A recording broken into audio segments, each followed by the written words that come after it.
All right, I think it's almost 11-ish time frame, so we'll go ahead and get started. Thank you for joining us today for our Tuesday Talent Series here at the Fort Collins Area Chamber of Commerce. We're so excited to have Becky Azal here, owner and Chief Visionary Officer. I love that second title for sure, of Keep Smart Books and Keep Smart Books Academy. She'll tell you all about that. Title today is Every Set of Financials Tells a Story. The sponsor for our event is Plant Moran.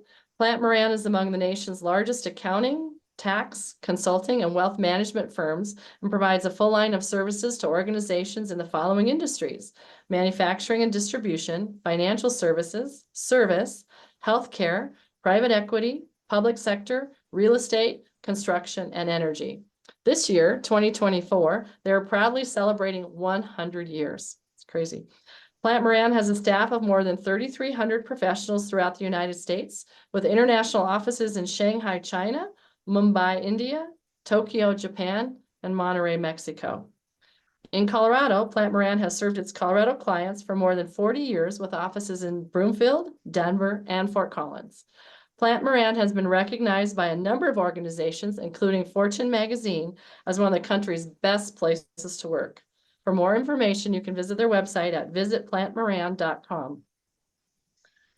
I'd like to tell you a little bit more about Becky Azal, our presenter today. As I said, she's the owner and chief visionary officer of Smart Books and Keep Smart Books Academy. 10 years ago, Becky opened Keep Smart Books as a mission-driven bookkeeping and business services operation with a goal of supporting her family and businesses she believed in. Since that time, she has grown her business to 7 full-time employees and 6 part-time staff who deliver bookkeeping and accounting services to clients in Northern Colorado. Becky's goal is long-term positive relationships and impact in her community. No, I'm sorry. Becky's goal is long-term relationships with businesses doing good work in her community, to develop her employees and make a positive impact in the community. Her business philosophy is to support her clients with premier bookkeeping and accounting services so they can be freed up to do what they do best. Last year, she opened Keep Smart Books Academy, a bookkeeping school where students can learn principled bookkeeping skills in a certificate-based qualified setting. She offers introductory to advanced bookkeeping classes, as well as short courses for nonprofits and small businesses. In addition to operating her 2 businesses, Becky is also on the board of Be the Gift, and she and her staff donate to various charities along the Front Range of Northern Colorado. Becky lives in Northern Colorado with her husband and 2 daughters. So Becky, I'll let you take that away and I'll stop sharing at this point. Thanks, Yvonne. Thanks everybody for being here, and just happy to have the opportunity to come and share something I'm incredibly passionate about. I do right off the bat want to say another thank you to Plant Moran. We have several mutual clients with Plant Moran, and they are an amazing CPA firm to work with. So any businesses out there who are, in the market, I would highly recommend you check with them. So Yvonne did a good job telling a little bit about my background, and she's right. A lot of the last 10 years has been a love mission for me because I absolutely love entrepreneurship. I believe that having small business in our community is incredibly important. It really keeps everything turning and running. And if you think of the ripple effect of what small business does to employ people, right, that then spend money in our communities, that then gives money in taxes to increase our libraries and make better roads. And I mean, it's all good. There's nothing bad about small business. The piece where I really love to get involved and make sure that I get to tell this story whenever I can is really helping business owners or the people that are helping them with their financials really understand what their financials say so that they can make better business and financial decisions. So that's why I emailed Yvonne and said, hey, can I come on and do this talk? Because I've gotten the opportunity in the last year to share it a few times. And there were some huge eye openers and people going, oh my gosh, I never knew that. Or have never had the opportunity to maybe ask a question about their financials. What does this mean? Does this look right? Is my person doing a decent job? Those are all things that have come up. I've done this in person generally, so this will be the first time I have actually gotten to do it via Zoom. So we'll just bear with me, and I'm going to do the best I can. So I hope everybody either got a set of those financials that are they're called Clean Books Rock. Funny name, right? Or if you brought your own, even better. So as I'm going along this talk, if you want to look at your financials and kind of sometimes it's just nice to bring it home and go, okay, that's what she's telling me about that set of financials. What does this relate to of my own? Okay. Along the way, if you have any questions, just holler at me or raise your hand in the chat or something, and I'll stop and explain a little bit more. And then at the end, I'll try and leave some time for some Q&A. So we will just jump in and get started.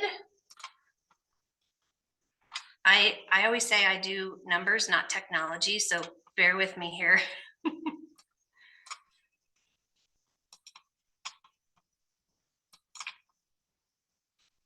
Okay, I'm hoping you can see my full screen on every set of financials tells a story. The reason I named this discussion that name is because it's the truth. I really feel like although a balance sheet and a profit and loss statement are just black and white numbers, really you can tell a story of what's happening within a business just by looking at those two documents. So as we go along here, I will tell you more about what I mean.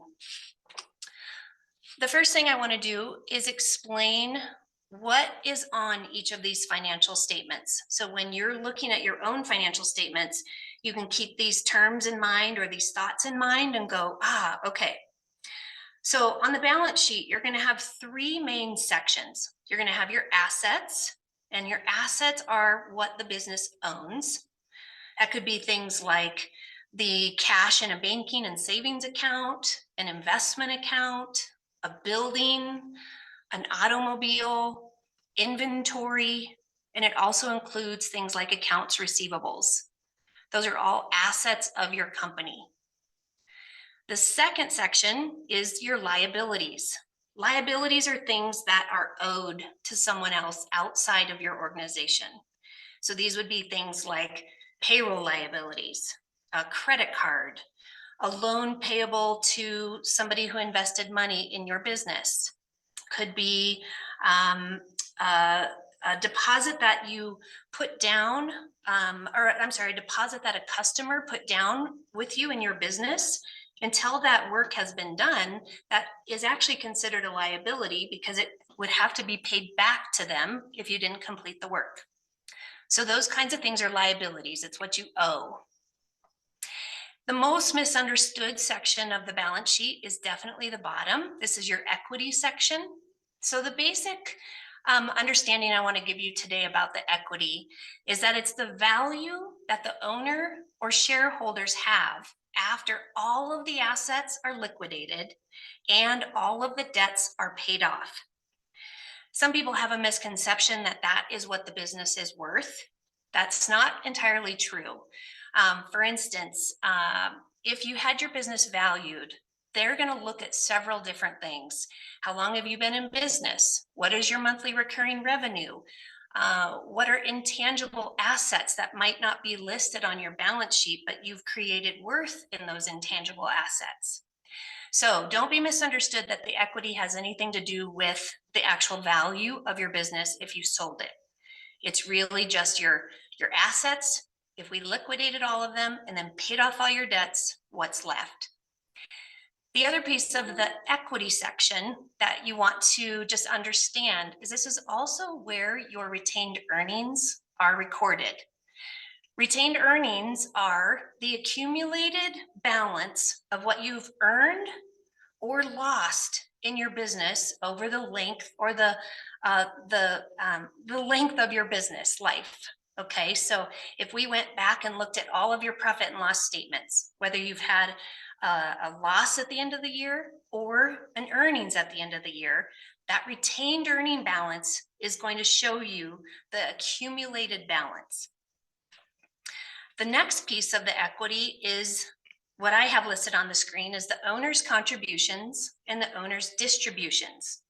So for instance, some of you, if you're business owners, you may have invested an amount of money at the very beginning of your business to maybe buy a piece of equipment or fund the checking account or maybe you've had to supply the business with funds over time if money has been short.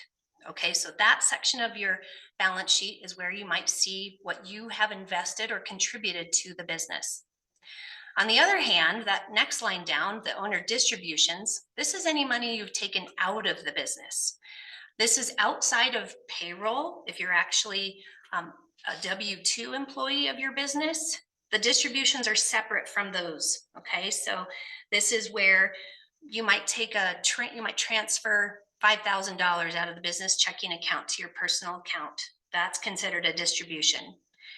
Other things that get put in this category are things like if you accidentally use your debit card, your business debit card, to pay for your personal groceries.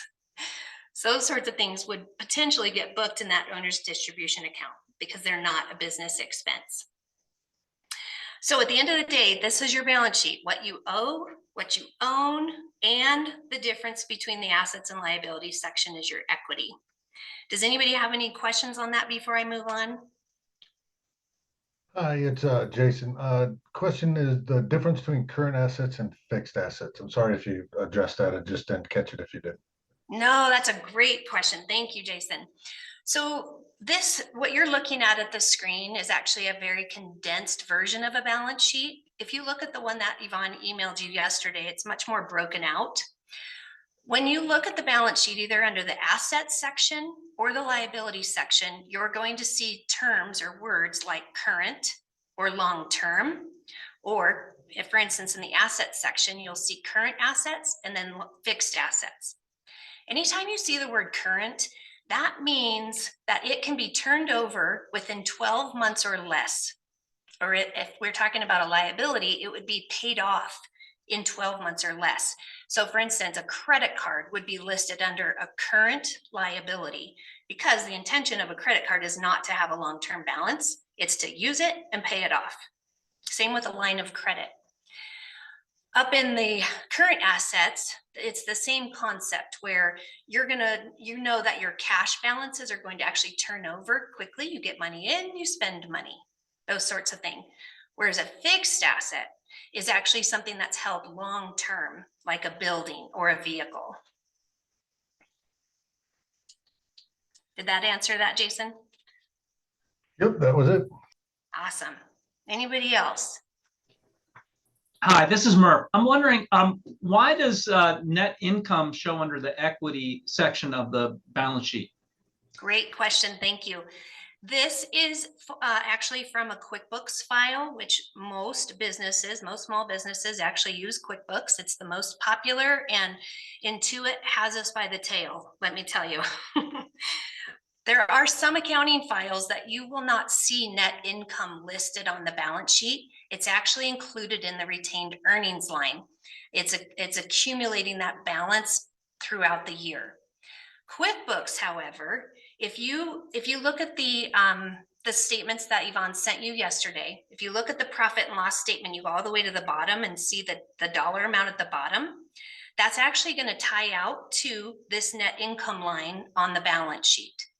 So what QuickBooks does is throughout the calendar year or the fiscal year, if you run your fiscal year in different months, is going to show you the current net income balance from the profit and loss statement. Then, this is a little tricky accounting tip that I'm going to share.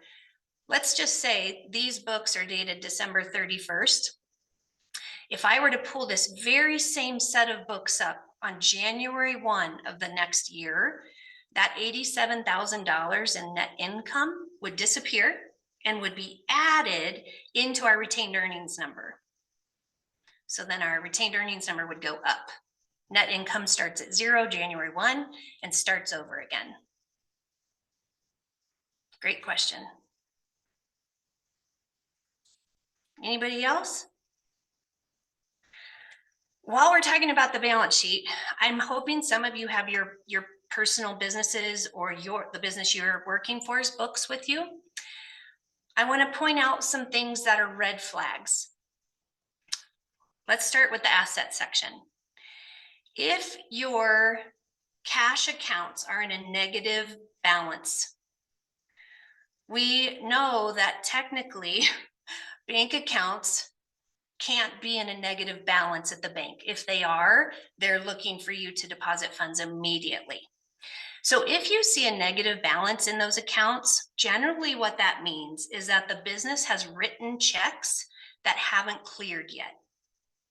Okay, one of that we're at the perfect time of year to be talking about this right now, as taxes are we're supposed to be turning them all in within the next week for our CPAs for small businesses. So if you have somebody working on your books, what I would highly recommend is that you have them print out the last reconciliation statement for December 2023 and look very closely at the uncleared checks and uncleared deposits section of that reconciliation report. If there are very old, unreconciled checks or deposits, those need to be looked into and taken care of. Okay, so I would check with your bookkeeper, your CPA. How do I handle these? How do I take care of this? There are other times, I'm going to give you a quick tip on this. A lot of businesses that write actual paychecks, maybe let's talk about a restaurant, have a lot of high turnover. They have a lot of people, a lot of employees coming in and out of the business. Somebody might work for 2 days and get a $40 check, right? And if those businesses are still printing and signing checks and not using direct deposit, we have frequently seen that a lot of those people don't cash those small paychecks for some reason. I don't know why. It's a meal at Chick-fil-A. I'm not sure why they wouldn't cash them, but sometimes they just don't. Well, you can't simply delete those paychecks. Okay, so make sure if this is happening in your business, here I'm going to give you just quick tips. Those items actually need to be turned over to the state, and I'm going to tell you why. Those funds that are on those paychecks, the net paycheck, those are actually on that person's W-2, whether or not they cashed them. So technically they've paid income tax on that money that they were supposed to put in their bank account. So now what the small business needs to do is actually keep a tally of who those people are, keep record how many times you've tried to notify them to come get the money. Maybe you can reissue a check. If they don't, then it's the business owner's responsibility to actually pay those funds into the state. It's called the Colorado Unclaimed Property, I believe. Okay, other things in the asset section that I want you to pay attention to. Same concept. You should not have a negative amount, that little, negative minus sign in front of any accounts in the asset section, unless it has to do with accumulated depreciation or amortization. If there's a negative amount, that means you need to check into what's going on in that account. Okay. All right. Let's move down to the liability section. Same concept. Okay. We should not have a negative liability balance anywhere on your balance sheet. I'm going to give you a prime example of something I've seen over the years. A business owner buys a new vehicle, and all of a sudden the bookkeeper starts seeing loan payments to a vehicle. Let's just call it $500 a month. So they realize, oh, this is a loan. So they book this payment from the checking account to an auto loan liability account. And then I get into the books and see, well, that's interesting. There's a negative $3,000 in an auto loan account. We can quickly identify the problem is the loan was actually never set up. Okay, so then if that's happening in your books, that means you need to get your loan and purchase information to your bookkeeper to resolve that. We call it an opening balance on the loan, to make sure that, let's just say if the vehicle was $40,000, that we have now a $40,000 loan and we've had $3,000 worth of payments. So it keeps track of the loan payments. And then also, of course, you have to look for interest that we all get to pay on those loans. So any questions on funny accounts? Does anybody have a funny account on their balance sheet that they want to ask me about? Okay.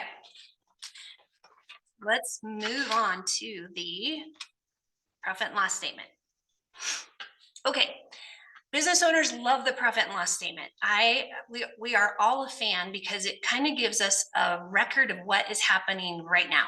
right? We can look at how did we do in 2023? Now, how does our Q1 2024 compare? And, you know, we love watching business build. And I also love the profit and loss statement, but I'm going to talk a little bit later in this discussion about how important I feel the balance sheet is compared to the profit and loss statement. Okay, both important, they give different information. So our profit and loss statement shows our income. Some people call or talk about it as revenue, same thing. And basically this is just showing you what you've earned over a certain period of time. Then the next section is our expenses. So what does it cost you to earn this income? If you look at that little section, I didn't highlight the words, but it's called the cost of goods sold. So this section is, for instance, I like to talk about products. If we sell a product for $100, but it cost us $25 to buy the parts of that product to sell it, then that's what's considered our cost of goods sold. There's also other things that could go in cost of goods sold, like direct labor. So for instance, I'll use a pizza parlor as an example. The pizza is our product, right? So we know that the flour and the cheese and the sauce and the pepperoni, those are all pieces of the puzzle that it takes to make that pizza. So those are cost of goods sold. But also, what about the employee who's responsible to make those pizzas? That could be considered direct labor, which would go under your cost of goods sold section. Whereas if you look down the profit and loss statement in the expense sections, you'll see a little section called payroll. This is where maybe at a pizza parlor, we might put the management payroll costs down there in the expense line items, but then we would put the direct labor of the employee making the pizzas up in cost of goods sold, because we can't sell the pizza without somebody making the pizza. Does that make sense? Same thing in let's talk about maybe a manufacturing facility. We might have direct labor listed as those folks that are putting the pieces of the machinery together out on the floor. So it's not a right or wrong. I would recommend talking to your CPA and see if there's any advantages to you putting labor costs up in the cost of goods sold, or whether or not it makes a difference and we can just lump it all together down below. All right, and then that bottom section is mainly just operating costs. So I highly recommend with financial statements that you want to make sure they're set up in a series of what makes sense to you and your business. If they're used for more than just income tax preparation, if you're using them for management reporting where you like to look at some KPIs, you're trying to dial in on what your percentage of payroll is, all of those great questions that really help you run your business better and make better decisions, then work with somebody to actually set your chart of accounts. And I'll explain what that means, but to set it up in a place where you can read it easily, quickly, can see trends, can see changes, can point out mistakes easier. That all comes from the way it's set up. QuickBooks, again, because it's the most widely used product, it will simply set it up in alphabetical order, A to Z. So a lot of times what we do is we'll come in and help design a set of chart of accounts that makes sense for each business. So I would work with your CPA or your bookkeeper to maybe sit down and say, could we do this better? I've seen some businesses where we'll have different sections of the expense section of the P&L, where they might have a section called operating expenses, administrative, occupancy, and they really dial it down into different divisions of their business, again, so they can quickly look at how much is this building costing me in rent, utilities, repairs, all of those sorts of things like that. The chart of account codes, you can see those numbering systems, and I'll go back to the balance sheet for just a second to show you this. This one, you'll notice I don't have any accounts listed up here. That's normal. QuickBooks does not automatically assign those. So again, if you don't have account numbers, it might be something you want to work with your CPA on and say, would it be helpful to you if I had account numbers? They are generally designed in a numbering system where the 100s or 1000s are your assets, the 2000s are your liabilities, 3000s are equity, and then you pop onto the P&L and we start with our 4, 5, and 6 account codes. One other tip is down at the bottom, you're going to see a couple, my screen is a little bit, there we go, I did move my Zoom link. You'll see another section called other income and expense. Some people will say, I don't understand what that is for.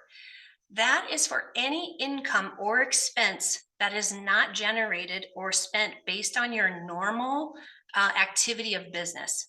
So for instance, if your business has investment accounts on the balance sheet, so you earn some investment interest and dividends, that's not normal income for your, let's just call it your bike shop.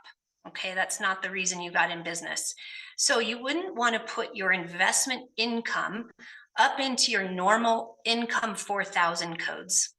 All right, so it would go down in your other income, and it's just a way to locate it quickly and say, okay, these are out of the ordinary. Maybe you sold an asset, that's something else that could be listed down there. Unless you're in the business of buying and selling assets, then that's where it would go, is down in the other income and expense accounts. Any questions on the P&L before I move on? Yeah, I guess I just want to get some clarification on the cost of goods sold. I own a medical uniform apparel retail store. And I've always put the cost of goods sold for that, for the product, my cost of that product into that. But my understanding, that's more of a manufacturing, the requirement to actually create the product, not my cost to the wholesale cost to buy the product before it's sold. Is that correct?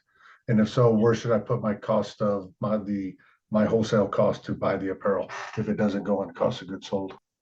Yeah, I actually agree with how you've been doing it. The purchase of the product before you manufacture and change it in any way should still be listed in your cost of goods sold. Now, the only reason I can think that might be different is somebody may have told you until it's manufactured, it might need to go on your balance sheet in a, let's call it raw materials for inventory account. Then once it's manufactured, created into the final product, you've sold it, now it would flip over onto your cost of goods sold section. So even if I don't manufacture it, I'm just buying it from the manufacturer and reselling it to there. My cost from the manufacturer is the cost of goods sold? Yes. Yep. Now, are you monitoring inventory in your books? Yes, we got a point of sale system that monitors inventory. Okay, yes. Okay, so the flow of yours would be you purchase the inventory, it's going to land on your balance sheet in your inventory account. Then when you sell it to your customer through the point of sale product, then you are going to recognize that cost of goods sold as soon as it's sold. Let me talk, you're bringing up a great point, so let me expand on this a little bit. There are different ways to do accounting. I wish it was as black and white as it could be, but then I might not be needed out in the community. So there are caveats to a couple things we do. There are some businesses that actually don't use the inventory section of the balance sheet to watch the roller coaster of purchases, right? They're purchasing product and then they sell product, and it's a ever ongoing flow of an account balance. Some people, when they purchase products, they post it directly to the cost of goods sold account on their profit and loss statement. If you do that, it's okay, because, and I'll actually tell you why in a second. What I would highly recommend is at the very end of the year, at the least, and I might recommend even more, either monthly or quarterly, to do a physical inventory count. And you would go and say, okay, I know I've posted $100,000 of purchases to my cost of goods account on my profit and loss statement, but I still have $30,000 worth of inventory at the end of the year. So you would actually want your bookkeeper or yourself to remove the $30,000 from the cost of goods and now post that back over in your inventory assets. The reason sometimes this doesn't get done where it originally posted inventory and then the system tracks it like that is honestly because of hands-on deck. It takes a lot more effort to monitor inventory and then expense the cost of goods sold side of things if your point of sale software is not really robust and doesn't do that for you. So as long as it can be verified at year end or quarterly, those sorts of things to say, okay, I know I have this much in stock, then that's how I would monitor that. I think I went way over. I answered way more than you were asking, but I hope that helps. No, that was perfect. I appreciate it. Great. Anybody else have something on their P&L? Okay. All right, I'm going to talk about a concept in accounting that I just want everybody to be familiar with. And that this is the terminology of accrual versus cash. Most people, most small businesses actually file their income statements or their tax returns in cash. It's most common. But I would definitely, if you don't know, if you're looking at those words and you're like, I have no idea which way I file, I would immediately, after this talk, get on your email, send your CPA an email and say, do I file in cash or accrual? This is critical information for your bookkeeper to know because it makes a huge difference as to which date expenses or income are recognized. So I'm going to give you an example of a big company.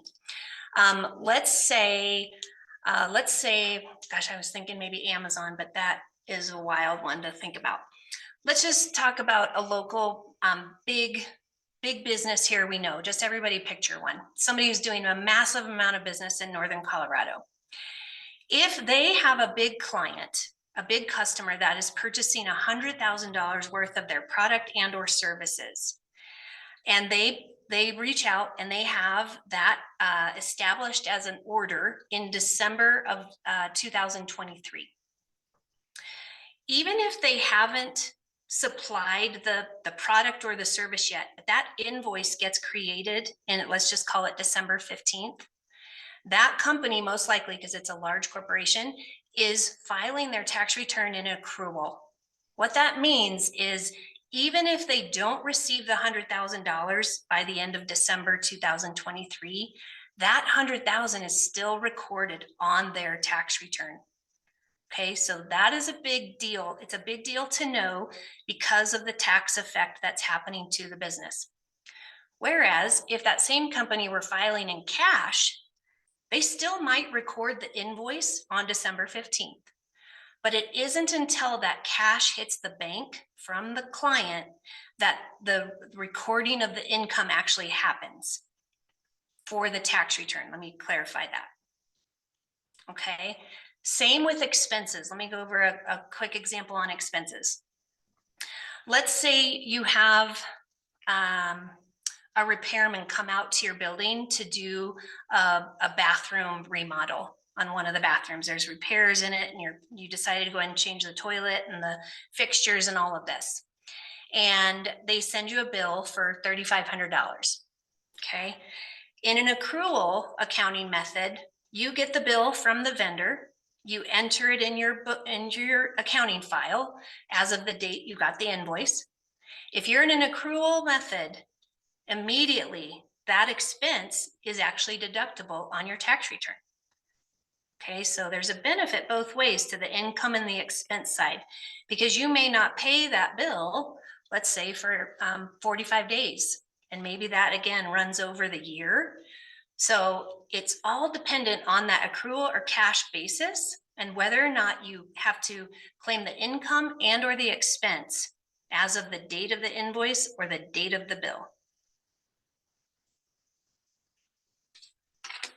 That one's a little bit of that's a toughie. And I would just, again, ask your CPA, what am I? How do I file? Every time we have a new client, that's one of my first questions to the CPA is how they file, because I'm going to do better bookkeeping if I know which method they file in. Any questions on that? All right. Okay, so we're gonna go into a section just where I kind of discuss what I've learned over the years. And as a business owner myself, what I really find to be important, and just love to talk and share about this stuff. Because again, if you weren't here right at the beginning, I love entrepreneurs and I love small business. So I just want us all to be as successful as we can be. One of the biggest things that I want to just warn business owners for is don't take your eyes off the cash, right? The cash balances in your accounts really are what can sustain us. If we all go back to the beginning of 2020 when COVID hit, that was when the biggest crises were happening, because businesses were not prepared with proper cash balances to really sustain what was happening while that business shut down. And then thank God for the PPP loans and then the EIDL loans. And those things were, we were all thanking everybody for that.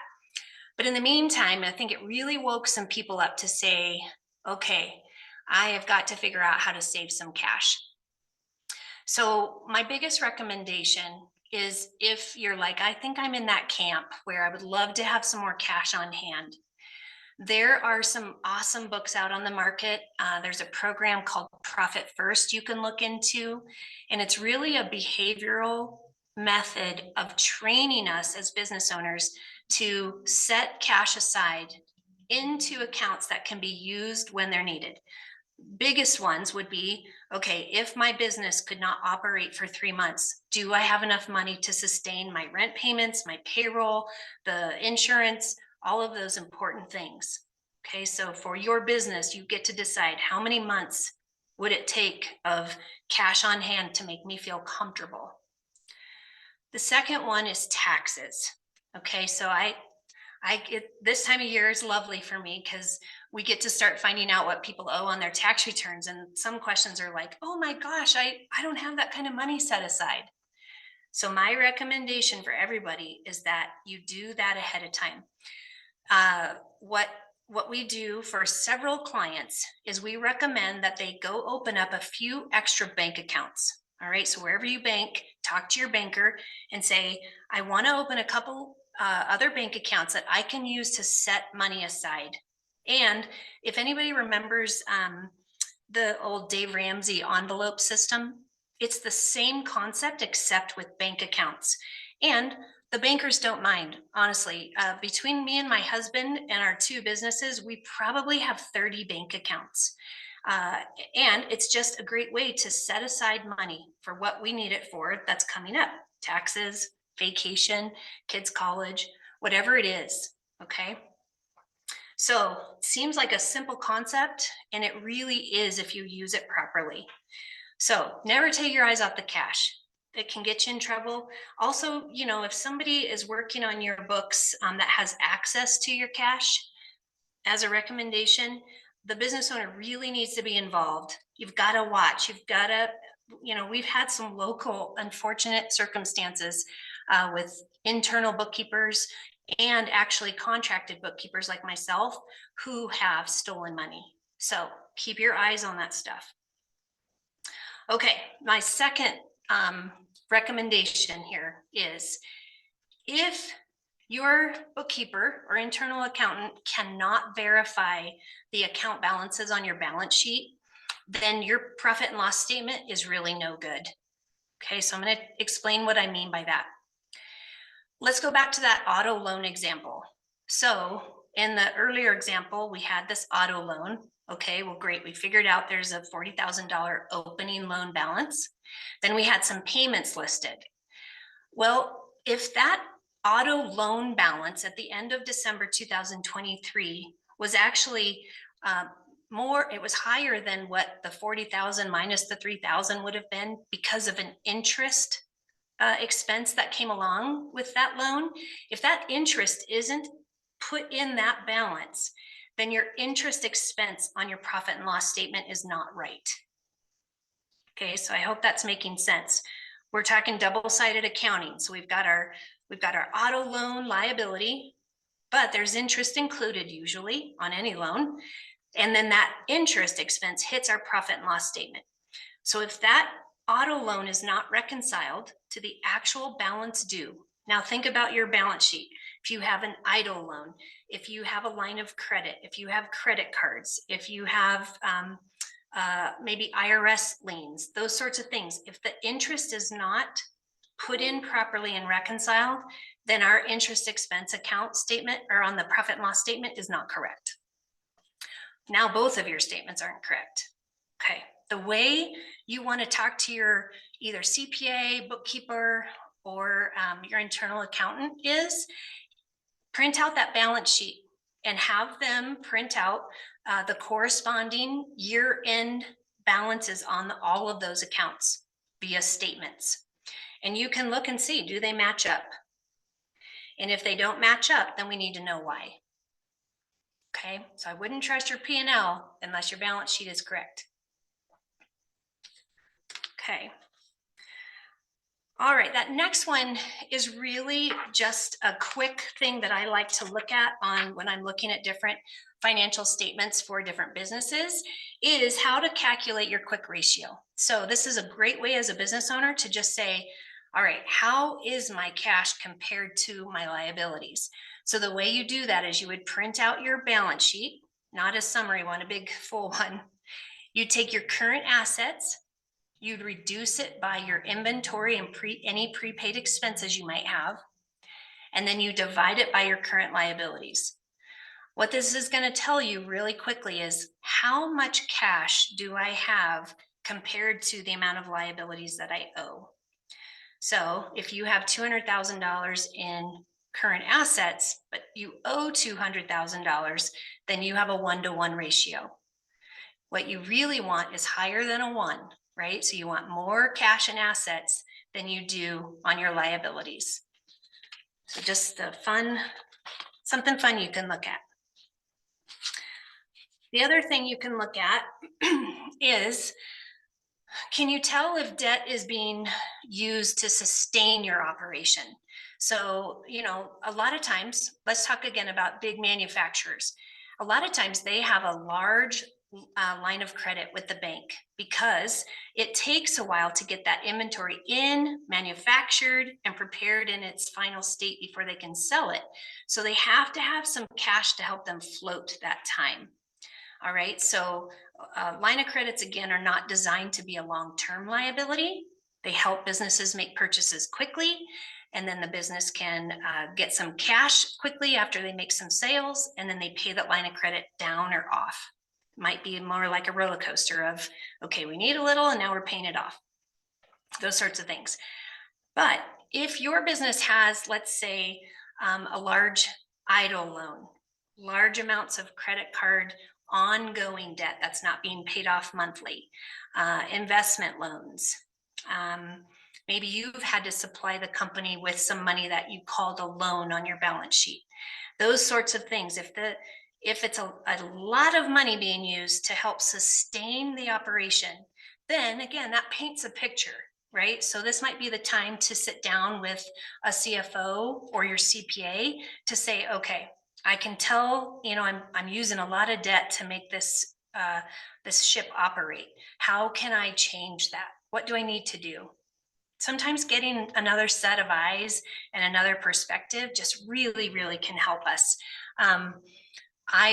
Even myself, I have a business coach and a CFO that I work with to just help me make sure I'm not missing something. So I would highly recommend that as well. Becky, there's a question in the chat. Okay, I just saw that. Thank you.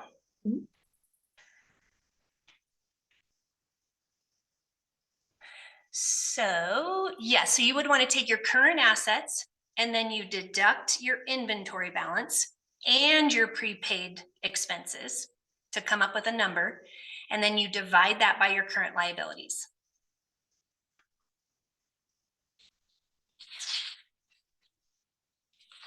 So I think if on the financials that Yvonne emailed out for me, if I added them up right here, so they were $390,500 in current assets. And then the current liabilities were $248,720. So this false fake business has 1.57 times the amount of cash than it does what it owes. Okay. All right, does anybody want to pipe in and just say anything about what I just talked about in those little sections? Okay. Okay, if when you look at your profit and loss statement, these are some of the things I recommend doing. So again, these are tips that you can go talk to your bookkeeper and say, hey, I'd really like to look at this. So one of the things that I like to do is to look at a trailing 12. All right, actually, you could even make it 13 months of previous month's information. So that, for instance, I would want to look at January of this year compared to January of last year. So you can see year over year what's happening, what's changing. When you look at a trailing 12 or a trailing 13, you really can look at the trends that are happening in your business. Again, you can also identify errors much more quickly. Like for instance, if all of a sudden your rent expense starts looking like it's at zero, you might say, well, where's all the rent being posted to? All right, so those are ways to find errors within your profit and loss statement that can be corrected and fixed. And so looking at a month by month statement can really help to do those things. Can also show seasonal businesses where their income spikes. So for instance, a landscaping business, we're going to see a huge spike in May through September, right? And then they trail off. A business like a landscaping business, the reason you want to look at those trends is during their slow season, they really need to have enough cash set aside at that point to sustain the next 4 or 5 months until it peaks again. So again, knowing those little micro trends of what's happening are just super helpful as a business owner. With regards to reviewing your profit and loss statement and your balance sheet, just pick a frequency. So it's something you can put on your calendar to remind you, okay, today's the day I need to review this, look at it. If you do have an internal or external bookkeeper, I would highly recommend you continue to look at your bank statement, and hopefully your bank statement will give you proof of checks that have cleared the bank.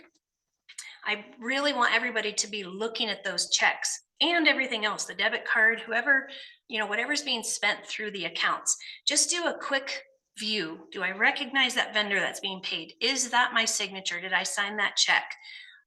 Does that vendor name sound familiar to me? These are all ways to keep your eyes on what's happening so that you can eradicate the chance of being stolen from. I just saw another chat, so let me see what. Oh, you're welcome. So, okay. So yeah, pick a frequency. I really would like you to look at it monthly. Keep your eyes on it. It's always good to not wait until the end of the year to then go, oh my gosh, there's all these things that don't look right, and it takes a lot of time. If you can do it consistently, then the work gets better throughout the year and things start to get posted properly, questions are answered quicker, all of those fun things. Okay, business owners, we all know that wages are by far the largest expense on your profit and loss statement if you have employees. I always say they are the best and the most challenging part of what we do. I'm sure we all agree. So we want to watch that. I think you could look for industry standards somewhere to know if your payroll costs are actually within reason for your industry. Those are really good things to know. If your payroll is running, 60, 70, 80% of your gross revenue, there might be something going on. You might either need to raise or increase your prices, or you are overstaffed. Okay, so again, those are great things to talk to your CFO about, to say, where am I off? Where can I do better? Those sorts of things. All right, and then we did talk about, oh no, we haven't talked about this. I'm going to talk about this really quick because this is a question I get every single year. Let's say you're looking at your profit and loss statement for 2023, and you get down to the very bottom, and it says you've made $175,000 in net income. But you look at your balance sheet and you only see $30,000 in your bank accounts. This is the question I get. Where'd the $175,000 go? Okay, well, there's an answer. So I want to teach everybody this, so it makes sense, and I want to make sure you understand this. if you take that net income number, the only place it can go are accounts on your balance sheet. So if you have a question of where the 175,000 go, then I want you to pull up your balance sheet and go, okay, I see I have 30,000 in my checking account. I have a little bit in my savings account. Oh, that's right. I bought $50,000 of inventory. Or, oh, I bought a piece of equipment. There it is. Or I paid off an old debt. Ah, that's what it is. And I'm going down the balance sheet, if you can tell. I started with assets, now we paid off debt. The other place it can go is owner draws and distributions. Okay, those are the only places that money can go. So that's what you want to ask yourself. Did I take it out of the business as a draw? Did I pay off old debt? Or did I buy an asset? Or is it sitting in the bank accounts? Okay. Okay, I think we have about 9 minutes left, so I do have a few more slides, but I'm gonna just open it up for questions right now. And if we have a few minutes at the end, I'll open my slides back up and send you guys some really cool sheets that we created that'll help you in your business with some business dashboarding, and also a form called a fully loaded employee cost. Because one of the misconceptions when we're hiring an employee, we'll say, can we afford to hire an employee? And the first question is, well, how much do we have to pay them? What's their salary? And that salary might be 50,000. Okay, well, and somebody might just flippantly say, yeah, we can afford 50,000, do it. The things they haven't considered are the benefits, the health insurance, the 401k, the computer, the desk, the extra subscriptions, the extra continuing education, all of those things that add up to what we call a fully loaded employee cost. And those are good to know for everybody across the board in your organization as to what does it actually cost us per employee to have them all here for our organization's costs. Whew, I'm going to take a drink of water. That was fast talking. All right, so who has some questions? I really love the back and forth, and it really, your question might be something somebody else is thinking and wants to ask. So I would just love it if some of you would jump on here and ask some questions.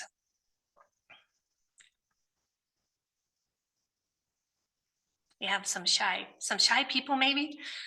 Maybe, how about this? Can those of you who are business owners, would you put your, I guess it's the, what is that called when you can raise your hand or something? I would love to know how many business owners are on.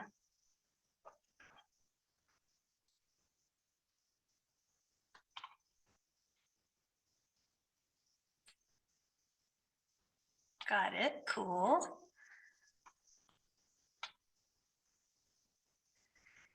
And Do you count nonprofits in that? yep, I can see, I know one of them right on the screen. I'm so happy she's here. Yes. Are there any bookkeepers on?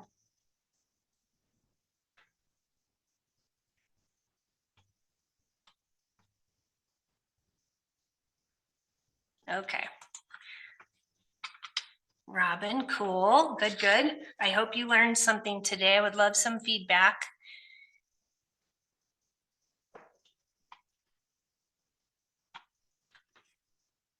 Okay. I'm just going to talk a little bit more about some business dashboard ideas that you all can take away with you. A lot of times, again, the more information we have, the better it is to function on a day-to-day basis. So a lot of people talk about KPIs, key performance indicators for their business. Creating a dashboard that you can check in on a monthly basis is a great idea for any organization. So Tracy, I hope you don't mind if I use Project Self-Sufficiency as an example today, but let's just talk about a nonprofit, somebody who is working with the community, right? So they have to keep stats on what is happening. So they might keep some KPIs on how many people reached out to our organization for help. How many people were we able to help this month? How many people are in our pipeline? Now, how many grants do I have out there requesting dollars to help these folks? So there's all these different things that a business would want to track that then is needed for future activities, right? So that's why business dashboards are so beautiful.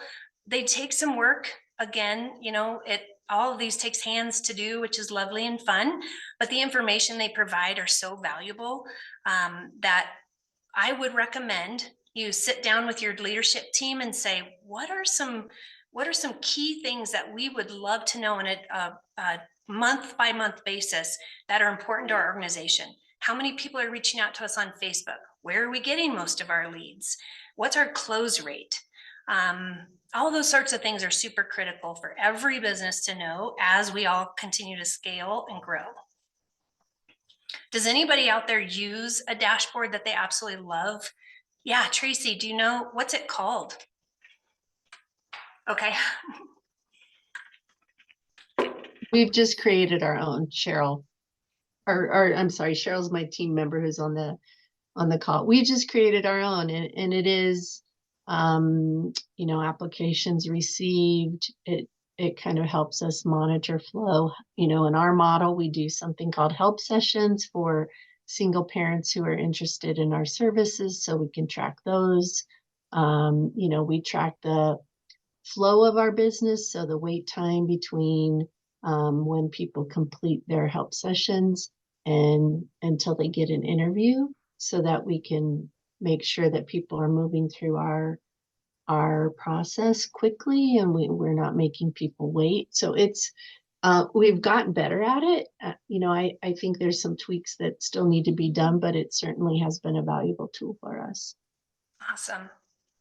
Yeah, I think they're really priceless when you have the information to look at and see what's happening.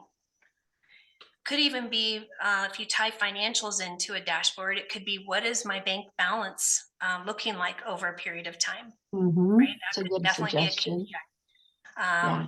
What is my debt pay down looking like? That's a big one. If you have debt payoff as one of your financial goals in your business, well, let's monitor what's that looking like every single month. Taking the big things and putting them down in bite size is so much easier. That's why we recommend that. All right, well, unless anybody has questions, don't all come at once, but I think we'll wrap up. And I just want to thank you all again for letting me do this. I love talking about financials. If you have particular questions, please feel free to reach out to me. And I think that's it.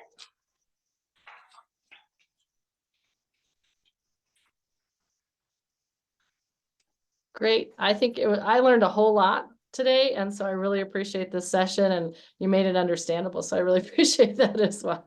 Financials haven't been a forte of mine at all. So appreciate everyone being here today. Wanted to let you know about our next session. Our next Tuesday Talent is Intercept the Future and Grow with Bill Welter, who has been a consultant all over the globe. He has been consulting with businesses like Starbucks and Walgreens, and he lives in Loveland. And he's really got a lot of great ideas and future thinking for business leaders as well. So excited to have him for our next session next week.